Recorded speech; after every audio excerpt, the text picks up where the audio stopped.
and corporation, gigantic corporation, continues in the manner that it is continuing, there won't be anything that you do that can't be used against you and will be used against you in very short order. And the concerns that are expressed here about the local consequences of that, let's say with regards to January 6th, seem to me to fail to take into account the much broader threat that lurks underneath that everyone should be attending to.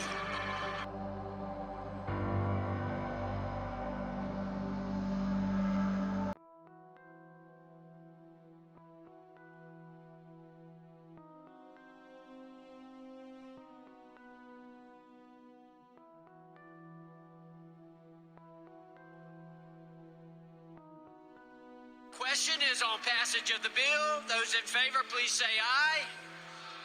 Those opposed, please say no. The ayes have it. Mr. Chairman. For what purposes, gentlemen from Washington seek recognition? I request a recorded vote. A recorded vote is requested. Those favoring a recorded vote will rise. A sufficient number having risen, a recorded vote is ordered. Members will record their votes by electronic device. This is a 5-minute vote. So all men aged 18 to 26 will be automatically enrolled in the Selected Service System according to a new plan from House lawmakers. Right, this is the federal database used for a military draft in case of a national emergency. And currently, you're required to register, and if you don't, you could face possible jail time, be ineligible for federal programs, or be permanently ineligible for federal and state employment. Though you likely don't even remember ever registering for this, and that's because when you take out federal student loans, you're automatically registered. And in some states, it happens when you get a driver's license or register to vote. However, 2 years ago, they actually removed it from the student loan process, which raised the amount of unregistered people. So instead of facing jail time or complications in your future for not registering for something you've never heard of, they're just going to automate it. With the plan expected to be finalized by Congress this fall, and it's being viewed as a cost-saving measure because there hasn't been a draft in over 50 years. Wrote this book. One was the sudden explosion of ChatGPT, which we're talking about, and this narrative that everyone overnight could be, I don't know, a novelist or a painter. And then there was another story about this Belgian man who took his own life after a 6-week intensive relationship with an AI chatbot, which is the alarming part of this. What is it that most concerns you about where we're going? I think what really concerns me, and this news this week is really kind of the epitome of it, it was literally just texting. He left behind a widow and 2 small children because he believed that he wanted to be with his AI chatbot and that she would provide the future to save us from the perils of climate change. You know, it's really disturbing to think that people's minds can be manipulated in that way so quickly. What did you think? Scary, disturbing, very, very real. Which is Black Mirror, right? All up. I had to stop watching it for a while because it just got a bit creepy.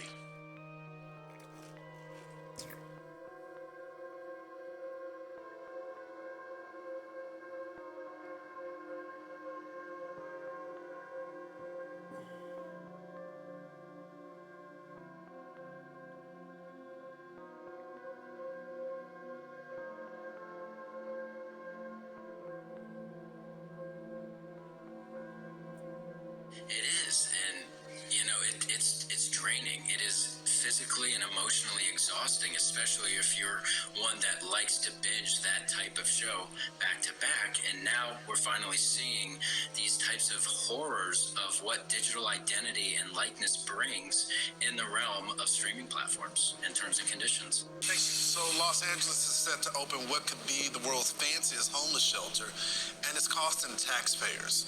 The 19-story apartment complex in Skid Row cost $165 million to build, or almost $600,000 per unit. Joining us is one taxpayer and LA business owner, Paul Scrivano. So Paul, look, everybody wants to help the homeless, get them off the street, but it doesn't seem like there's a money issue, there's a will. What is your thought about this program? Oh, it certainly isn't. Good morning, Lawrence. Good morning. It certainly isn't a money issue. This building is being built through what's known as Measure H, which was, it's maybe 6 years old now, which was a bond measure to raise $3.75 billion over 10 years. It was combined with a county measure called the city one is HHH, and it was combined with a county measure called H, which was another $3.75 billion, 0.5% sales tax increase in the county. Combined is $7.5 billion over 10 years. And if you do that math, that's $2 million a day for 10 years. And that's just those two measures. Maxine Waters is in Congress right now, and I don't have the numbers, but she's got two resolutions pimping for $150 billion for homeless and $100 billion for housing for 5 major cities around the country: Los Angeles, San Francisco, Denver, so on and so forth. So it is not a money issue. I think what they're doing is artificially maintaining these monstrously high numbers to justify all this spending. But it needs to be broken down, because we don't have if you use their numbers, we don't have 175,000 homeless people. We have, thousands of homeless people, but we also have tens of thousands that are just drug tourists. Yeah. We have tens of thousands who are not homeless. They have homes, they just don't like their parents anymore. So they come here and just live in a tent and live off the grid. So the numbers, you get to build $600,000, 900 square foot apartments because you have an endless supply. You have an endless supply of money because you have inflated numbers. Well, they keep taxing. Well, Paul, they keep taxing people like you. And I've been down there. I've sat down with the homeless. I sit down at the beach, talk with them, and I ask them, where do you get the needles for the drug? They say the government. They give it to them on the street. I've sat down with the homeless. I sit down at the beach, talk with them, and I ask them, where do you get the needles for the drug? They say the government. They give it to them on the street. I ask them, where do they get some of the enhanced drug, the fentanyl and all that? Oh, yeah, it's a local supplier. They don't want to leave because there's really no incentive. So we're praying for you guys. Hopefully some things can turn around. Lawrence, the biggest tax that they're taxing us is the effect on the streets, the effect on the retail scene. If it were a money issue, I'm happy. I'll buy buildings like that all day long, so long as the locks are on the outside. You guys have a big heart out there. Unfortunately, a lot of the businesses there are shutting down because they just can't take the taxes anymore. Paul, thanks so much for joining the program. If the emerging collusion between government and gigantic corporation, continues in the manner that it is continuing, there won't be anything that you do that can't be used against you and will be used against you in very short order. And the concerns that are expressed here about the local consequences of that, let's say with regards to January 6th, seem to me to fail to take into account the much broader threat that lurks underneath that everyone should be attending to. We're in danger of eliminating the private sphere entirely. It's already happening in places around the world, particularly in China, which is why I made reference to that. That technology is at hand, and it appears as though both giant governments and giant corporations are utilizing it in every way that they can manage. And it's often motivated by the claim that that's forestalling an immediate proximal threat. Right? Well, that's a short-term justification for engaging in a tremendous long-term danger. And it should be perceived as dangerous to those on the left who are politically committed, because it will be the politically committed who are first identified by such systems. The entire transcript of an interview that I did with Joe Rogan was submitted as evidence with regards to the unacceptability of my views. What I was doing primarily in that interview that was criticized was questioning the validity of the economic models of economic collapse that were stacked upon the unstable models detailing out climate change 100 years into the future. Well, I talked to some people who went to these Davos conferences a while back and who stopped going because of the twist that it took. And I said, I asked them, very credible people, by the way, I asked them, well, who is Klaus Schwab anyways? And the answer was, well, he's a conference organizer. I said, well, how did he develop such a position of undue influence? And they said, well, he was very good at bringing, influential people together and helping them network. And that elevated them into a position of, unparalleled authority in some sense. It's like, yeah, fine, but we're going to sacrifice our national sovereignty to this international cabal of misinformed what would you call it? Misinformed, low-resolution utopians who are willing to sacrifice the world's poor? That's the plan? That seems like a really bad plan. So now people who are listening to this, especially critics of the way that you're thinking, are going to say, well, there's Dr. Lewis getting all conspiratorial. And, isn't that just typical of a social conservative type? So you talked about the danger of ESGs, and everyone listening should know what those are. ESG, that's worse than diversity, inclusivity, and equity, by the way, by a large margin. And so there's the ESG problem, there's the digital ID problem, there's the globalist utopian centralizing problem. Why shouldn't you just be dismissed as a socially conservative conspiracy theorist? What makes you think, and this is really a serious question, because the world's pretty weird right now. And it's not that easy to protect yourself against becoming conspiratorial, let's say, or seeing conspiracies. What makes you think that your analysis of this situation is balanced and reasonable, and that Canadians could rely on you for your judicious wisdom? Well, you've earned a PhD, so you know the grit and the rigor that you go through to earn a PhD. So I respect knowledge. Any information that I put out there, it's well researched. I often, if I'm quoting somebody, it's from their own words.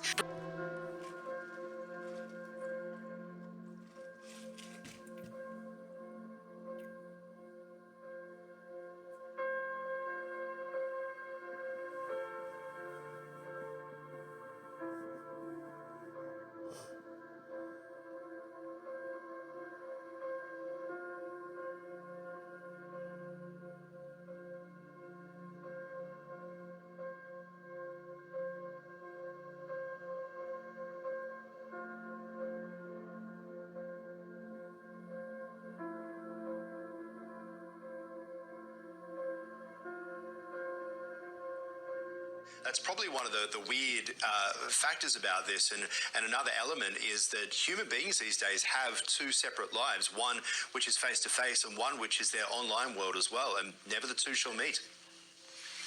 Yeah, and I think bringing in, with respect to consumer and data privacy rights, the right to be forgotten. We all have put ourselves out there for the world to see. Our digital identity is becoming just as important, if not more, than our real persona. And what happens if somebody has the potential of keeping that memory, that identity alive perpetually forever? America is deliberately being destroyed from within. America is deliberately being destroyed from within. As the expanse of the western United States has finally been breached, it's as if fentanyl is raining on our reservation. That I'll do anything to help. Marvin Weatherwax Jr. is a tribal leader here and says much of the drug activity on his reservation stems from Mexican cartels selling to community members and using their homes, often in remote areas, as distribution hubs. Profit margins soar the further away from the Mexican border you go. A single fentanyl pill that costs between 4 and 25 cents to produce in Mexico can be sold for 50 cents or $1 in San Diego, and over $100 on some reservations here in Montana. 2 years ago, there were 19 police officers for the whole reservation. So they sued the Bureau of Indian Affairs asking for help, but no help arrived. They now say they're down to 7 officers. The Blackfeet declared a state of emergency 2 years ago after 17 people, leaving 4 in just 1 week. The drug problem on our reservation, it's so serious that it's pretty much wiping out a generation. Fundamentally changing the economy of this country. And everybody's getting a little worried about it. Old Yeller limps ever forward, begging to be fact-checked as he barks one lie after another.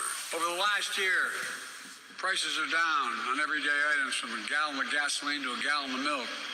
And folks are beginning to feel it. Inflation is at its highest level in 40 years. Consumer prices are up nearly 14%.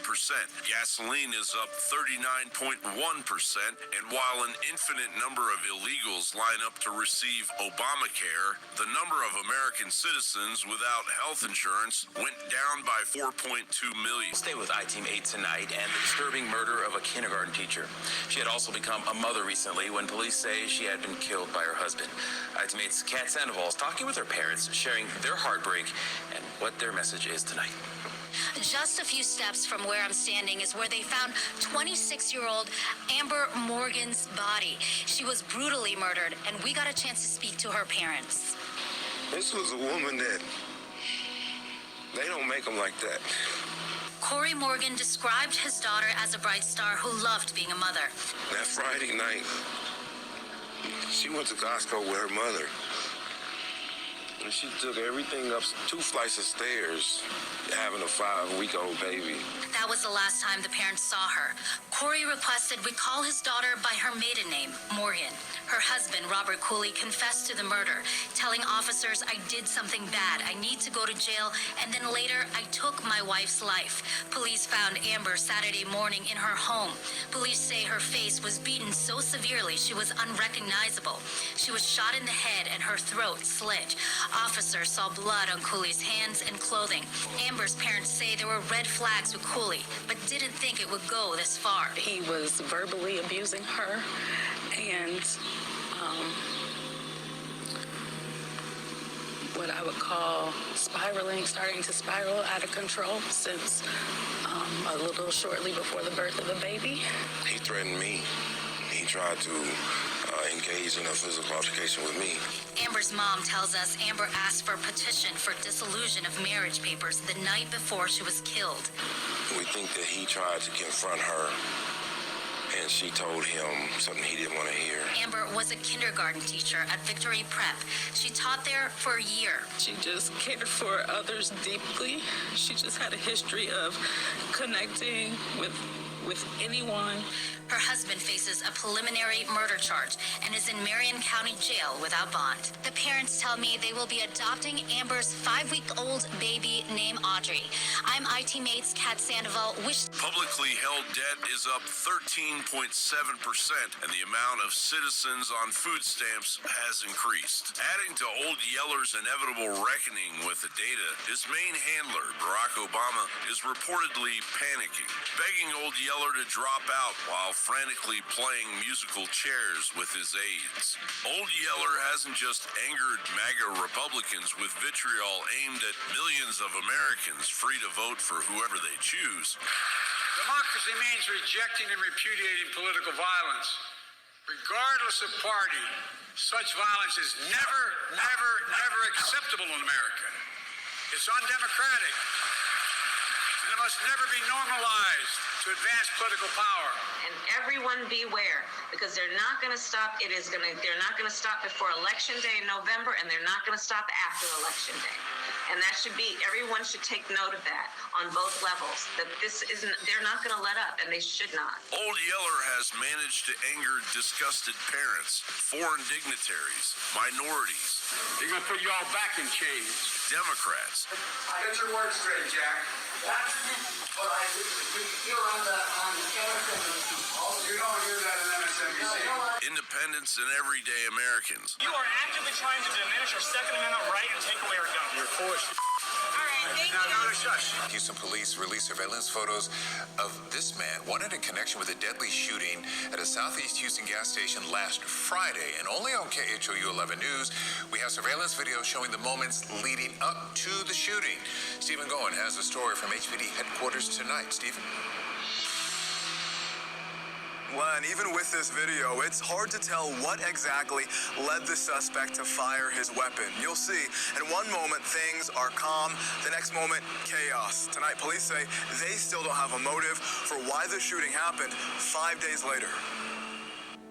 In this surveillance video from June 7th, you can see the suspect in a dark hoodie with a gun in his hands. The victim, identified by Houston police as Fernando Villarreal, appears to be in some sort of argument with that man around 12:40 before the suspect fires his weapon. We've paused the video right before that moment, but there is more.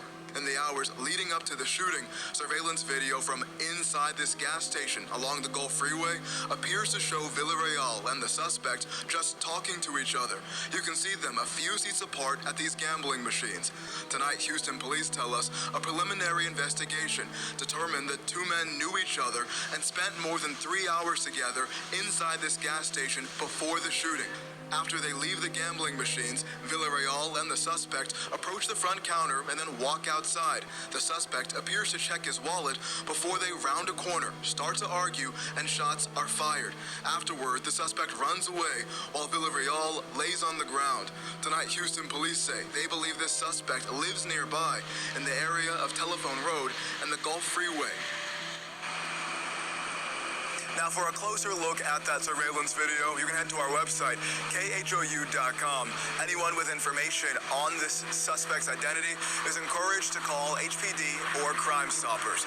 At Houston Police Headquarters, Stephen Goen, KHOU 11 News. Frightening moments captured on video, Stephen. Well, this story has a lot of you talking. Police suspect foul play in the death of a mother of 4. She was found hanging from a dock in League City. Well, now her boyfriend is speaking out, hoping to clear his name. Stephanie Whitfield on this story. And Stephanie, police have any idea who may have done this? Police say they've identified 2 persons of interest. Now, that woman's boyfriend has agreed to an interview because he says he wants people to know he would never hurt the woman he loves. It's been more than 2 weeks since 30-year-old Giselle Tapia Salazar was found dead in League City. Police say her body was hanging from a dock near her boyfriend's boat.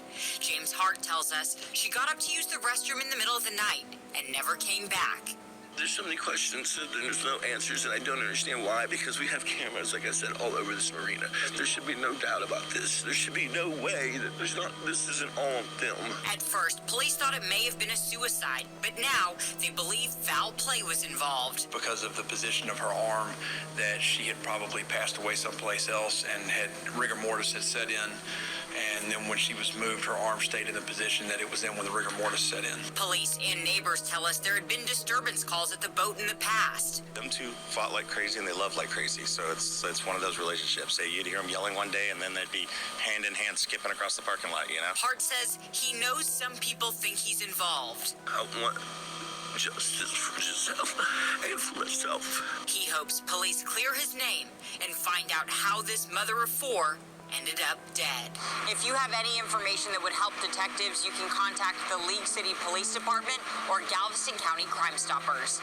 Stephanie Whitfield, KHOU 11 News. Keep your hands above your head. Don't move. What's going on? We'll explain everything in a second. What's going on? Ma'am, what's going on? I'll tell you in a second. Take a seat. So confused. Can I take a seat? I will get your cell phone for you. Take a seat.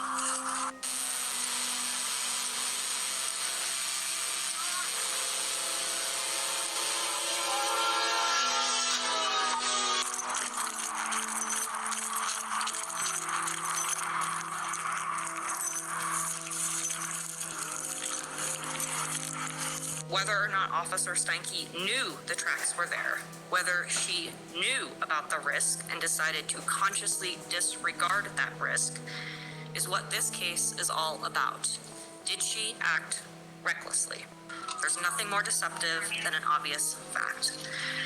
The presence of those railroad tracks is an obvious fact, but the mere presence of those tracks, even the existence of this accident, is deceptive, because that is not what legally matters in this case.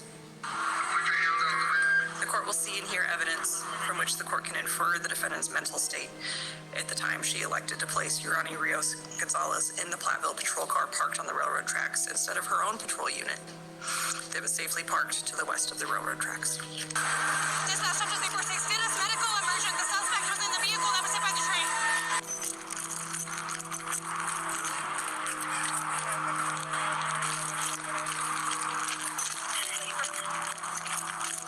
And we are following several breaking news stories tonight at 6. First, a Gwinnett County transit bus leads police on a chase from Atlanta to DeKalb County through Gwinnett. We know at least one person is in custody right now. Good evening, I'm Russ. I'm Courtney Bryant. It all started when Atlanta police officers were called about a dispute on the bus. Fox 5 anchor Tom Haynes joins us live now to talk about what happened next. Tom. All right, guys, a lot of information to sort through here. When police showed up to investigate that dispute, the bus took off and sped up I-85 north and then led police on a long chase before coming to a stop in DeKalb County. This is a live look at Hugh Howell Howell near Rosser Road where that chase ended. You can see the police activity, fire rescue there on the scene. Officers still trying to figure out why the bus took off. This all started when Atlanta police got called to Ivan Allen Boulevard about a dispute on that bus. The bus then took off and headed up I-85, as we mentioned. Officers forced the bus off of the Jimmy Carter exit, and that's when the bus hit multiple police cars and at least one innocent driver. Can you imagine being on the highway watching all of this unfold, wondering why this bus is on the run? The bus continued down Jimmy Carter Boulevard onto Mountain Industrial Boulevard with more than a dozen police cars right behind it. It finally turned onto Hugh Howell, came to a stop near Rosser Road, and then just moments after the bus stopped, a number of people got off the bus, some with their hands in the air. SWAT teams went onto the bus. They blocked it with one of their SWAT vehicles. You see that suspect being led to a police cruiser there. Atlanta police confirmed that the officers detained that suspect. So far, no word on who the person is or the... There were 17 individuals on the bus, including the bus driver. Unfortunately, as the mayor has stated, one individual has died of injuries which we believe to be a gunshot wound. This is going to be a joint investigation by the Atlanta Police Department as well as from the Georgia Bureau of Investigation. We currently do have in custody a 39-year-old Joseph Greer. Last known address was Stone Mountain, Georgia. There's a common theme here from what happened earlier today. Mr. Greer is a convicted felon. 19 prior arrest cycles that appear to be armed with a handgun. They use that handgun on citizens on the bus behind us. Some people said the blood of liberty, or the tree of liberty is watered with the blood of patriots. Well, guess what, man? I didn't see a whole lot of patriots that are out there walking around making sure that we have these. Well, and if you really want to worry about the government, you need an F-16. He may have a dim clue that he's going to get what's coming to him from God Almighty before the Biden show drives off the cliff. How involved were you in your son's Chinese shakedown text message? Were you sitting there? Were you involved? No, I wasn't, and I don't know. Were you? No. As we talk to some of these asylum seekers, they're waiting for May 11th. May 11th, they believe, will be the day that they become, without any documentation, they can come into the United States. Back in 2019, South Texas Border Volunteers founder Dr. Michael Vickers had already declared the invasion of his property and neighboring properties a war. 4 years later, the situation has become an apocalypse. How have things escalated? Oh, it's unbelievable. What's happened, the groups have gotten bigger.